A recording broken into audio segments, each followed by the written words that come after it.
Welcome back to the Paranormal Girl podcast. I am your host, Kristen. Today we pick up the conversation with Jim Brown right where we left off, talking about video captures of Sasquatch. I ask him about what he looks for in the footage to validate or debunk before we jump into signs and evidence that we might find out in the woods. Support for the Paranormal Girl podcast is brought to you by Manscaped. 2024 is here in full swing, and that means it's time for another New Year's resolution check-in with our friends at Manscaped. It's never too late for the man in your life to level up his grooming game. Manscaped's new Lawnmower 5.0 Ultra is every man's cheat code to look good, feel good, and turn the page on confidence this year. Whether he's going for a trim or that clean-shaven look, this trimmer has him covered. Trusted by over 10 million men worldwide, now is his time to get a grip on his grooming with my exclusive offer. Go to manscaped.com and use code PNG for 20% off, plus free shipping. The ball has dropped, but don't let him drop the ball on his balls. Resolutions might come and go, but a well-groomed man is here to stay, ladies. Thanks to Manscaped. And thanks to you. Sometimes a fella may not realize he's looking a little like man Squatch down there. Okay? This is the time to lend a helping hand. Introduce him to the Lawnmower 5.0 Ultra, and you have just introduced him to his new grooming sidekick. He can take it in the shower with him. He's got his choice of trim with the interchangeable skin-safe blade heads. He can get into nooks and crannies he never knew existed with its dual LED spotlight. Banish the man Squatch and get 20% off and free shipping with the code PNG at manscaped.com. All right, let's jump back in. Please enjoy the second half of my conversation with Jim Brown. I think the Freeman film is a good one. It's the same kind of thing. He had seen footprints and comes back the next day looking, and he finds some really fresh ones. And he hears something, and you can hear it coming through the woods, and then he sees it, and it seems to maybe go pick up a baby. That seems to happen a lot of times. I can think of 3 instances. Uh, but he sees it going through the woods, and it's not bad. There's the Memorial Day footage, which is where people videoed this large creature running down a hillside there in Oregon or Washington, one of the Northwest states. And they tried recreating that, like with a trail runner, and couldn't do it, as I have read. And it seems to stop and pick up a baby behind a rock and then run off into the woods. So I'm thinking, it's like, okay, here's mom. She's waiting whether to get seen or make sure the baby's taken care of. And she decides that, she'll risk exposure, but to keep the baby safe. It's sort of the way I see it. There's also one, ironically, the 4th of July footage where you see this something come from behind a rock, and again it seems to pick up a baby and then walk off. There's none of them that are perfect. But what you do see seems to jive with the Patterson-Gimlin footage. And there's some others I've seen lately. I don't know whether to trust them or not. But look good. But I can't put a name to them or anything. A lot of those you can go to M.K. Davis and Thinker Thunker, who are guys who analyze these films and say, yeah, or yeah, that looks, I can't prove it fake.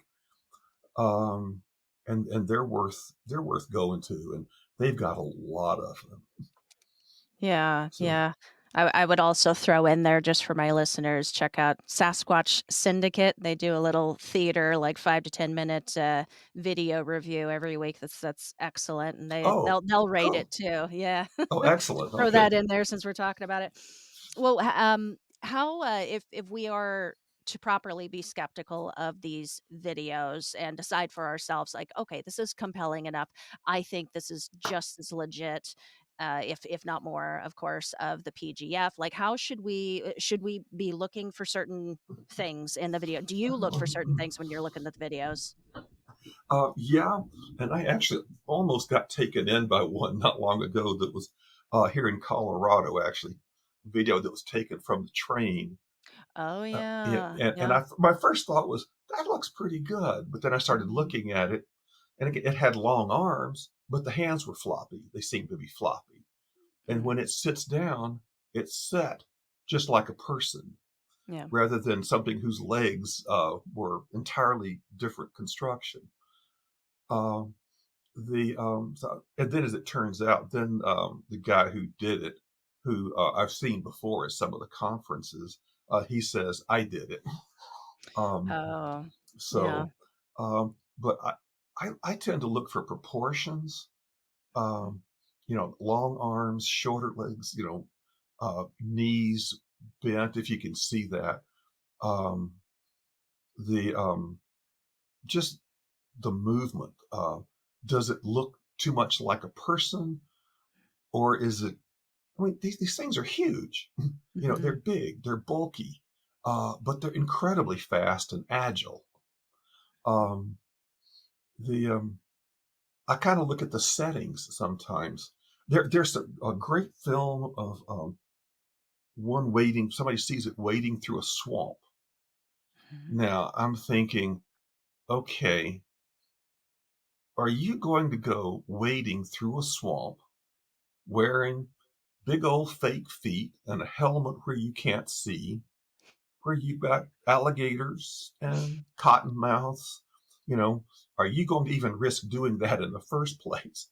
Mhm. Um, you know, and if it's or if something is trippingly through the woods, it's probably not a person because you just can't run.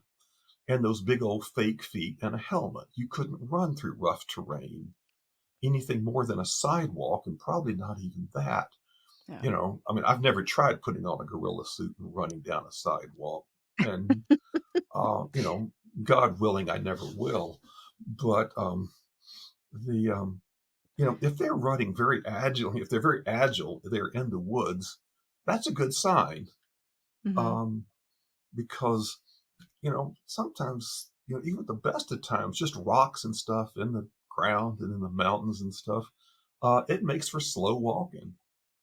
So those are some of the things I look for: the terrain, um, does it move like a person or like something else? Does it, and the proportions are always, those are the things I look for. Yeah, Um, yeah. and then there's just, there seems to be a thing, and I don't know if I'd call this definitive, but you see it a lot where they seem to walk and they move from like touching one tree to the next to the next. I've seen that in a lot of videos, um, and I can't explain it unless there's just something about the groundedness of it. I don't know.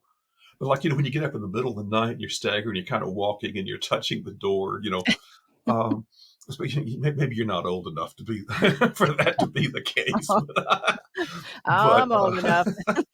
but sometimes you see that, and uh, to me that just adds a little thing of little touch of authenticity to it. Yeah, yeah. Um, so those are a few thoughts on that. I'm sure I'll Okay. have more eventually, but Yeah, yeah. No, guys, I am very wary when I'm approaching video evidence because I know that it's a very easy piece of evidence to hoax, and mm, especially something in, with a forum like video or photo evidence, like Mm, that kind of stuff. All you need is a good program, man, and a mm, little imagination, and it can be very easy to hoax. So I do get very wary with that kind of stuff, but I appreciate you providing the things that you look for, just to like keep that in mind as I mm. proceed through this season on the Uh, subject. And and don't people get al- taken in. and people always want to say CGI, CGI. Yeah. Now, that's getting easier, I guess, Mhm. but it's still not easy to do. It takes a studio Mhm. or somebody, with a lot of knowledge and a lot of stuff to actually create CGI. Yeah. Like I said, it may be getting easier with, as time goes on, but historically, back when a lot of these were filmed, um, that just, you'd have to go to, Disney Studios to do something like that. Yeah, yeah, yeah. Well, and in the instance of like the Freeman footage, even then, like it was, I think they were able to come out and say like this, everything that is on this film, this happened in camera, like it shot what Hmm. it shot, like there was Hmm. no after effects, nothing like that. Hmm. Yeah, yeah. So, and that one too, like I find very intriguing. Yeah. Yeah, yeah. I just went to a conference and heard his son, speak on it, and it Oh, was, cool. yeah, yeah, it was just really, really interesting. Well, thank you for all of that. Let's shift gears here because I do wanna give a little bit of time to talk specifically about Bigfoot evidence. Hmm. Um, let's start out, like, what kind of evidence would you generally like to see in a reportedly Hmm. Sasquatch area or generally initially look for? Well, there would be the gold standard would be if somebody came across a corpse. Oh, yeah, yeah, That would be, God willing, they would not create that corpse. I just think, that would be murder. yeah. Um, but the if you can, footprints are always, very good, and there's hundreds of them. There are hundreds of footprints out there that have been cast, and some of them actually even show like a deformity, like it maybe the foot was caught in a trap or something. It's called the cripple footprint. Mhm. And one, I think might have been Belgium, but somebody took that to a convention of podiatrists and said, "What do you think of this?" And they just said, "This is a real injury. I can see the real injury here." Mhm. Um, and what was it? Cliff Barotman, I think he said the most interesting thing. He said, what is a footprint? I said, well, it's not just an impression in the ground.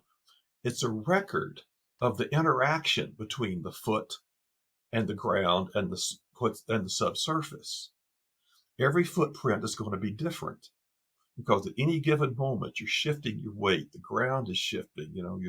Every footprint is going to be different a little bit. Mhm. Um, so I mean the best evidence are footprints and handprints, and I'll include in handprints. I'll include fingerprints. Mhm. If you go to the SIR website, there is a picture there of a huge muddy handprint on the side of a truck um, that even has dermal ridges and everything in it. Wow, wow. Some of the footprints you can see dermal ridges in there. Mhm. I mean, that's just not fakeable. I mean, I guess theoretically you could, but when you have a succession of things, footprints, some with dermal ridges, some not, because the ground is different with every step. But Sure. when it can tell a story, that's what I'm trying to say. When those Mhm. footprints can tell a story, um, that is probably, I mean, the best. But you know, as Cliff Brockman also said, what is somebody asked him what the best evidence he had ever seen was, and he said the similarity of evidence all the way across the world, from California to Ohio to Kentucky to China.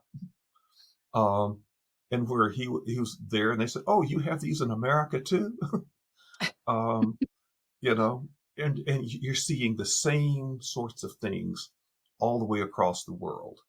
Yeah. Um, people who couldn't possibly have any contact with each other. A remote village in China, and the West Coast, or Ohio. A lot of them, I guess, are seen in Ohio. Um, but so, I mean, those things are fabulous evidence. The hair samples seem to be very contentious. They People, they get hair samples, and Hmm. they come back and says, well, it was we couldn't you couldn't talk we couldn't tell, it was Right. contaminated, it had some Right. human DNA in there. um a quick aside, one of the people I go out with a lot, his name is Scott Barda, and he's written a book called In the Dark Pine. And he is a lifelong friend of Michael, who started SIR, when they literally grew up on the same block together as kids, and they've had all kinds of adventures together. And Scott goes into a good bit of detail in the book about what has happened to some of the DNA stuff that they've sent off for testing. Ooh. Um, Not huge and not technical, but Hmm. just kind of what's happened, some of the story behind that. Hmm. And they've had some really spooky stuff. Again, after reading his book, I almost didn't go out in the woods again. Like, nah, too much stuff out there. Well, um, I'm gonna have to grab the book because one of the parts of the whole like bulk of evidence that we could possibly get, that is my favorite. It is the most intriguing to me is that like the actual physical stuff that they could possibly leave behind, just like an animal would. mhm, So like the scat, the blood, mhm. the hair samples, that kind of stuff really just like sends me. And so yeah, so I'll have to get it just for that section, but it does sound like a good book And, anyway. and as I recall, I think Michael had a freezer full of scat, which unfortunately there was a power outage, and Oh, I no. guess a lot of this was lost. So I'm Yeah, sorry, I would not want to clean out the freezer. I'm just sorry. Yeah, you're a good that friend, would but you're be not that good a friend. oh, Um, that would be a hired help day. yes. Um, but yes, that is fascinating stuff, Yeah, and they well, have you always seem to come back contaminated. right, right, okay, okay. Because I was gonna ask if you knew of any other circumstances or just, like, stories that you have heard where it came back, I mean, maybe inconclusive or just some Mhm. kinda just weird, like, result, just strange result. I believe some of them have come back inconclusive, Yeah, mhm, and that's a harder one. Well, it's harder, but I don't know as much about that. mhm. Um, the Wish I could remember. There was one guy at the conference in Hastings, first time I went, who gave a very, very good lecture on the DNA, and the DNA as it seems to vary across the country, as if, basically charting its movements across the world or something like that. Hmm. And sadly, he gave it right after lunch, and it was very technical, and everybody was kind of falling asleep. And I, No. I hate to say I kind of dozed through a good portion of it, but but it was very good, and the guy deserved a lot more credit, I think, than he got. Yeah, he wasn't flashy, but he was just good, solid scientific evidence. Mhm. Um, and I guess you could probably go back and find the guest list for the would have been the second Bigfoot conference in Hastings, Nebraska, Yeah. and look at the guest list, and you know maybe figure out who that was, because they had Cliff Barackman and Uh-huh. and some others. Um, and one of the interesting things, just Cliff was talking about, of course, he was on Finding Bigfoot, uh, Mhm. and he talks about the fact that the show was kind of sensationalized, but that they were serious about what they were doing.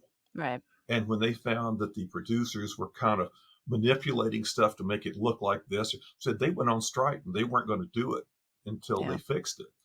And he said Mhm. all these suits came out from New York and everything. And they said, well, we thought this is what you wanted. And they say, no, we are serious about this.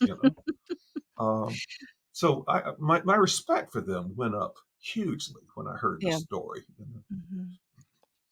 Yeah, yeah, no, he's one of the good ones, I gotta Mhm. say. If you ever get a chance, if you're ever out at, in the Pacific Northwest, take a gander at his museum. He's got it's the North I've, American Bigfoot Center. Have you been? I've heard Oh, stories of it. okay, I okay. would love to Oh. see that. Yeah. Oh, it's awesome. Yeah, it's such it was just really cool. Really glad we Mhm. made it. Um, well, okay. What is your opinion on kind of like interactive evidence such as rock throwing and wood knocking and like gifting, that kind of stuff where we're actually doing this kind of Well, thing?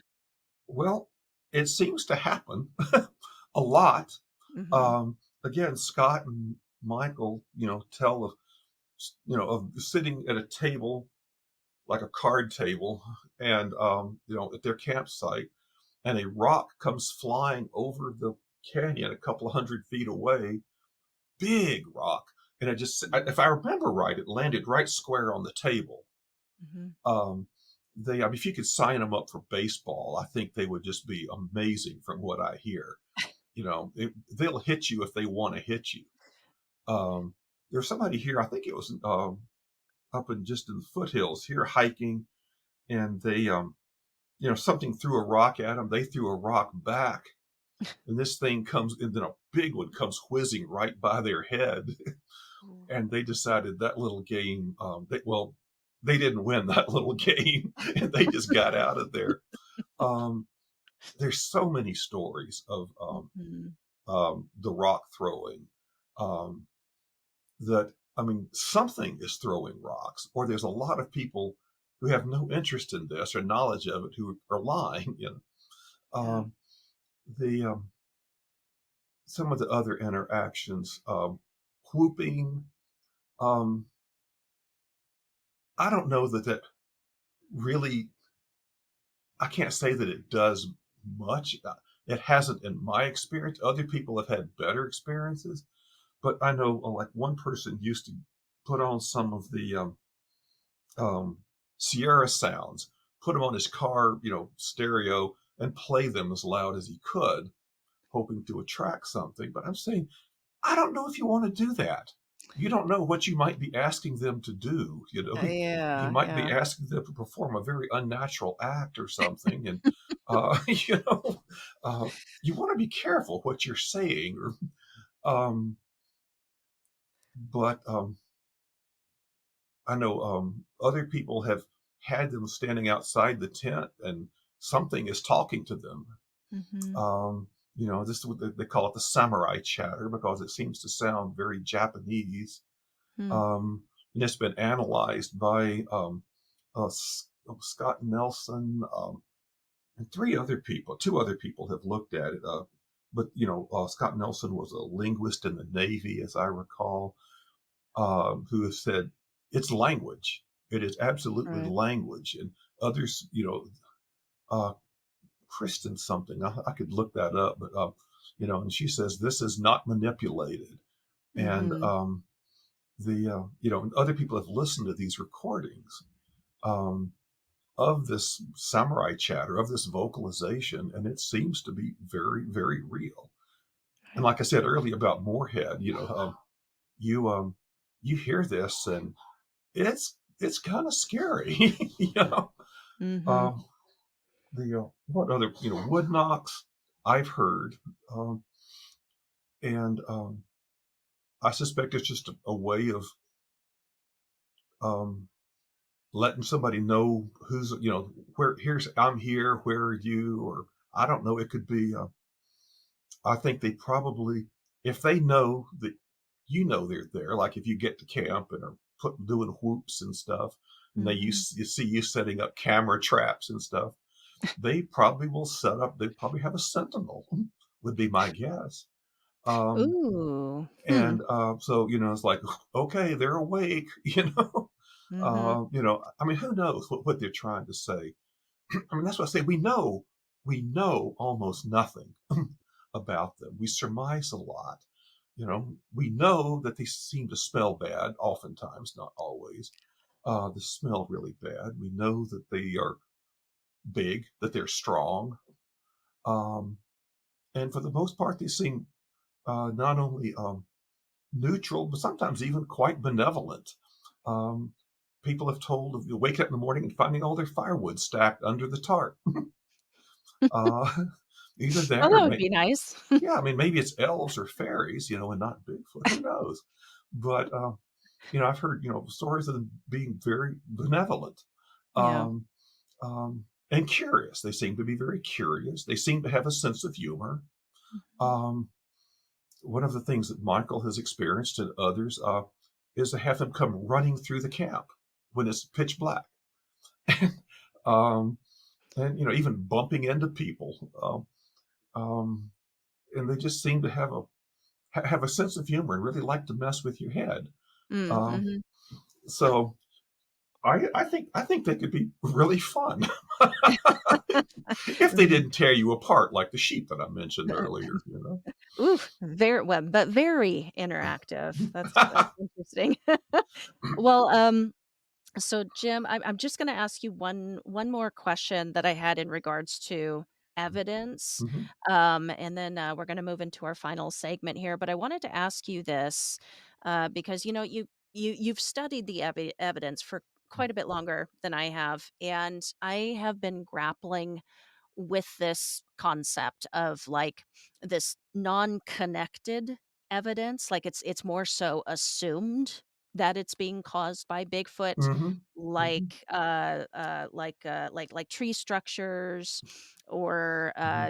breakage or like even like the nests. Yeah, Hmm. like as fascinating as those are, I do find them very fascinating. Like, have we actually seen them making all of this stuff, doing this stuff? Like, why can we is it safe to assume that they are doing it? They are the cause. Um, to the best of my knowledge, no one has ever actually seen them doing this. Mhm, Um, it seems to be you seem to see it in areas associated with areas where there are reports of people having seen them mhm, or having seen something more substantial like a footprint. Um, you may see a footprint, and then in the same area, you may find some tree structures or something like that. And like I said, what I saw a minute ago when I was saying, we really don't know much of anything. yeah. Um, that is all surmising on our part, surmising, making up words here. I believe Dr. Meldrum does not believe that tree structures are relevant. Mm, Uh, mhm, I just heard somebody say that. I have not heard him say that, but he was out here visiting once, and somebody mentioned that. Um, the um, Yeah, you're right. I mean, you're absolutely right. And a lot of it is disconnected, mhm, and we may find. I mean, we may find someday that they don't exist. That there is something else doing this. We don't know what. We don't know what it is. Something is doing something, but it may not be a Bigfoot as we are thinking of it. Who knows? We just don't know. Um, the I think the trick is to not be cynical. Um, be skeptical but not cynical. mhm, Um, cynicism is not wisdom, and cynicism is a reflex, knee-jerk reaction to help you preserve your worldview. Um, it doesn't leave any room for expanding your worldview. Skepticism does. You could ask, why don't we find bodies? That's a very good question. I have my thoughts about that, but to say we've never found a body, therefore, you know, they don't exist. right. That's a cynical approach. Um, and you just say, well, they can't exist because there's no evidence because we've discounted all the evidence. Because, like I've said, there's historical precedent. The fact that every Native American tribe has a name for it, not as an archetype or something, but as a real creature in the forest. Um, the historical precedents. There's just thousands and thousands of people who have seen something. Um, it just goes on and on. There's the audio recordings. There's the footprints and handprints. All of this stuff. That's if not technically evidence, it's a clue. Mhm. And what I've tried to do is I'm not trying to prove that this guy exists. I'm saying by everything I wrote and I've tried to say is let's keep an open mind that it could. Right. Um, I don't think it's gonna be hard to get proof, especially nowadays, because nowadays with artificial intelligence and stuff, it's getting harder and harder to create something or film something and have people say it's not true, that it's real. I mean, Right. um, Right. so I don't know if I just sort of went off on a tangent there. I forget what your actual question was. No, no, no. I mean, I think we roundabout got to it. I was just asking about like the disconnected Yeah. evidence and just like how do we know they're the cause of it? But you Mhm. answered that. Yeah, yeah. Like that was very good, and then some. Mhm. I I appreciate it. Hey, as long as I get to talk, that's all that matters. Well, Hear my head roar. yeah. No, I'm glad that you touched upon the, skepticism versus cynicism. It's something I've said on this very show as well. Hmm. And yeah, you said it in a really good way there, like, skepticism is a way to continue preserving your worldview, and Yeah. Mhm. that's true. That's just true. Mhm. Yeah. Yeah. Be a little bit more open-minded than that. All right, sir. Well, we are near the end. We are at our final segment. I got a couple questions for you, and then we will send Okay. people somewhere online and close it out. So final questions, final thoughts. Mhm. First question for you, and I'm so glad you said this. You said a sentinel for Bigfoot. I heard Mhm. some crazy information recently, and I haven't heard anybody else mention it before. So kind of just like, came out of nowhere. But are you aware or have you heard of a connection between Bigfoot and owls? Mm. Um, I am aware of there being something there. Um, the Actually, I know more about owls and UFOs I've than heard than that. Yeah, yeah. yeah, As the cover. So who's to say they're not one and the same? yeah. Um, Oh, that's this is what I was getting from Jacques Vallée was all of these phenomena may well be different views of different parts of the same thing. mhm, Um, I have heard people talk about that, but I don't really have any thoughts to speak of on that. I mm. wish I did because it's a boy that just reeks of archetypes and It mythology and does. stuff, doesn't it? Yeah, yeah, it really does, that's kinda something I spoke to also was that, like, the owl as an archetype in Native American, Hmm. his their story, history, and also across the paranormal, like, world in general, like, Hmm. yeah, yeah, it comes up quite a bit, Yeah, but was just curious yeah, to yeah. ask somebody in the field. Um Second question, what would you like to see more of in the Sasquatch field moving forward? Hmm. I would like to see um, done in a respectful way, but coming in and bringing science and um, I won't say kindness is not quite the right word, but Mhm, um, empathy kind of together. Um, I keep using parabolic mics and um, FLIRs and all these different things, but you'd have to sneak it in there because they very likely are watching you set this stuff up. Um, One guy set up, I was reading about, who set up this elaborate trap, and everything went away until he took it down, and they all started coming back again. But I would like to see, um, bringing in, basically bringing all the guns to bear. I'd like to see that at least a few times to see what happens. You might Okay. scare them off, or you might actually get something. But if, let's say they did, let's say they got, FLIR cameras and everything else, there's absolutely, we see it, take a video of it by the stream, pulling mussels out of the water and eating mussels, everything. And it's like, so then what? If you tell the world this thing is really out there, everybody and their cousin is going to be out there hounding it to death, and everybody's going to try to shoot one. Mhm. Um, what's I heard a quote one time. Well, shoot it before it hurts somebody. Well, it's been out there for decades. But Mhm. so if it were proven true, I don't know that I would really like to see it come out.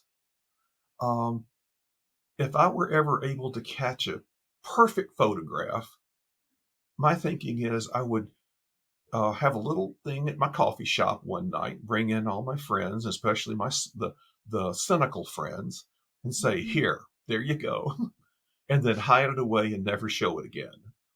Um, because I really, I don't know, I've developed a real fondness for these things, and I would hate to see their lives destroyed.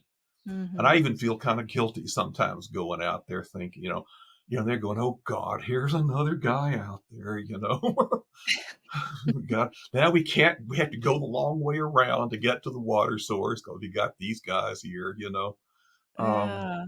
so, um, yeah, so I don't, that's really what I'd like to see is really Yeah. not a lot of anything except people going out there saying, I am in your backyard. I would love to meet you. And if you would let me meet you, that would be awesome. you know? Yeah, yeah, maybe, I don't know. More open-mindedness. You jogged my memory on something. Oh, when you were talking about, like, the shooting thing too. What I personally would like to see moving forward in the Sasquatch Uh-huh. field is another option to the shoot or not to shoot Hmm. dilemma. That's what I'd like to see. Yeah, yeah. Oh, I was this one guy I mentioned who was the Vietnam vet, who was, a tough man, Mhm. an absolute man's man. And like I say, the stories he tells, I have so much respect for him. But we were out one time and there was a logging crew, and they're out there for weeks at a time. So we stopped, and he just goes up and says, "How you guys doing?" and everything. He said, "You ever see anything strange around here?" And well, like what? I don't know, just something unusual. You mean like the Yeti over there in the river? And, and it's like, well, yeah, that's kind of what I was thinking. So we talked about it a little bit. He says, "Well, what was your first thought?"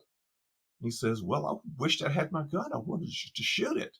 Ah. And he says, "You probably don't want to do that." They're oftentimes they move in family groups, and they would hate you for it. And they might not ever find the pieces of your body, if you did. And he's going, "Well, okay." And Yeah. obviously, that's what you were hunting for when you said, "Have you seen anything strange?" Um, I Well. mentioned earlier that I would come back to the Air Force Academy. I mentioned something earlier about the Air Force Academy. Oh, I think I did earlier on. did you wanna Um, talk about that for the just Patreon after, or you wanna just talk about it now? oh wait, we can do it for the Patreon. That's Does that's that sound fine. good? Yeah, Yeah, yeah, yeah. let's save it for the Little. Patreon. A little Okay, yeah. little something special for my patrons. Um, alright, yes, because I do wanna hear that story. I wanna hear that. Final question for you today, Yes. though. If you could have been first on the scene at any one discovery in history, which one and why? Ooh. Um.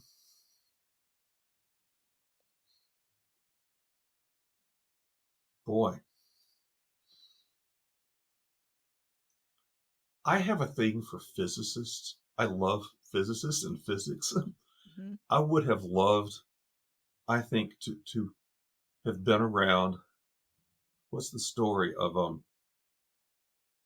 this is so obscure. This is so nerdy. So just forgive me. Um, what was his name? He was Indian fellow. He was Rafsanjani, if I remember the name right. He sent a letter to Einstein, and because basically he had read everything in his library in his town, all the mathematics book. And he said, dear sir, I think I have found the answer to this one particular problem. And Einstein gets it, and he said, throws it in the trash. But then he pulls it out and realizes this guy is an absolute genius. And I think it would have been so awesome to be there to see Einstein being taken aback by somebody else's work, and to see him, go, oh my gosh, this is, or my God.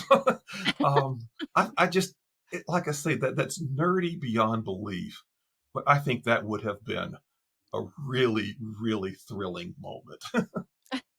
That's awesome.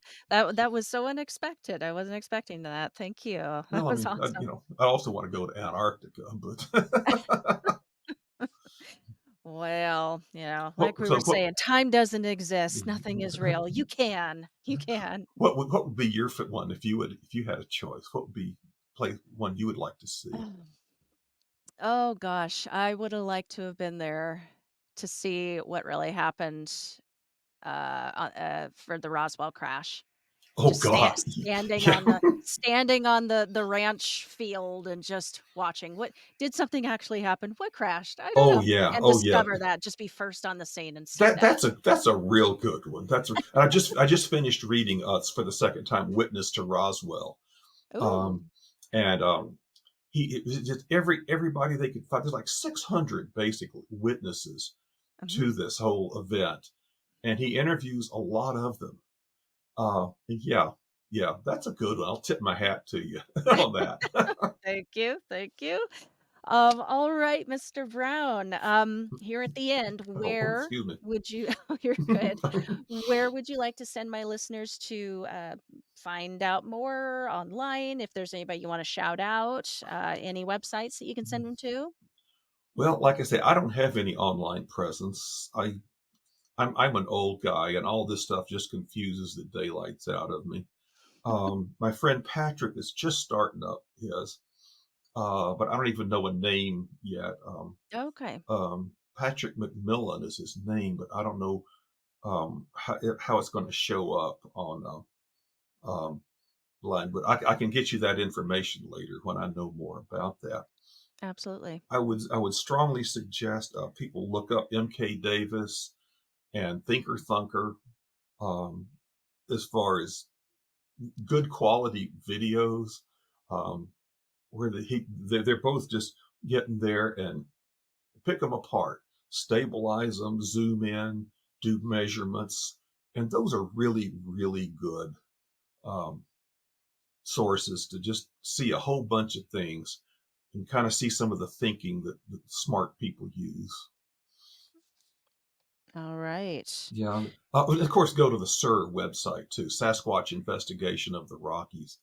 Um, particularly look for the picture of the handprint. That's impressive. That's up on that website Yeah, on last time Sir? I looked, yeah, yeah. Okay.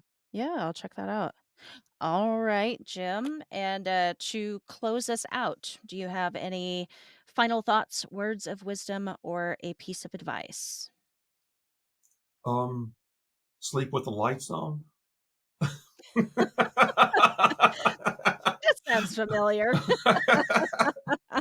I can't think of anything right now. Believe it or not, I'm actually almost talked out. So Okay. I did it. I actually, did it. Yes. my mouth is actually starting to hurt. I was actually. All right. All right. Well, we will let you go here. Thank you so much, Jim, for joining me today. This has been really fun, and I Thank appreciate you you. I've coming had a on. great time. Yeah, and my friends, you'll get a thumbs up from my friends who actually managed to see me talked out. That doesn't Awesome. happen, so you'll get a thumbs up for that. Um, so yes, it's been a lot of fun. Thanks for having me. I would like to thank Jim sincerely for joining me on the show. Listeners, check out Sasquatch Investigations of the Rockies, Scott Barda's book, In the Dark Pine, at the links below. And of course, if you haven't yet, take a peek at Jim's written piece, Let's Talk About Bigfoot, the link for which can also be found below. I also would like to take a second to thank Jason Cordova and the Society for Arcane Studies for recommending Jim to be my guest and for all of the excellent work they continue to do. The Paranorm Girl podcast can be found on Facebook, Instagram, Twitter, and TikTok at Paranorm Girl Pod. Yes, I said Twitter, and I meant every word. Give us a follow, would you, if you're in the neighborhood? If you are catching this show on YouTube, like, subscribe, and share. I thank you. And don't forget, the second episode of my new collaborative cacophony of the supernaturally absurd, Beer, Booze, and Boogeymen, will be streaming live March 2nd at 4:30 p.m. Pacific. Submit your strange light story to ghost.beer or give us a holler during the stream. That will be a wrap for us today. More to come next week.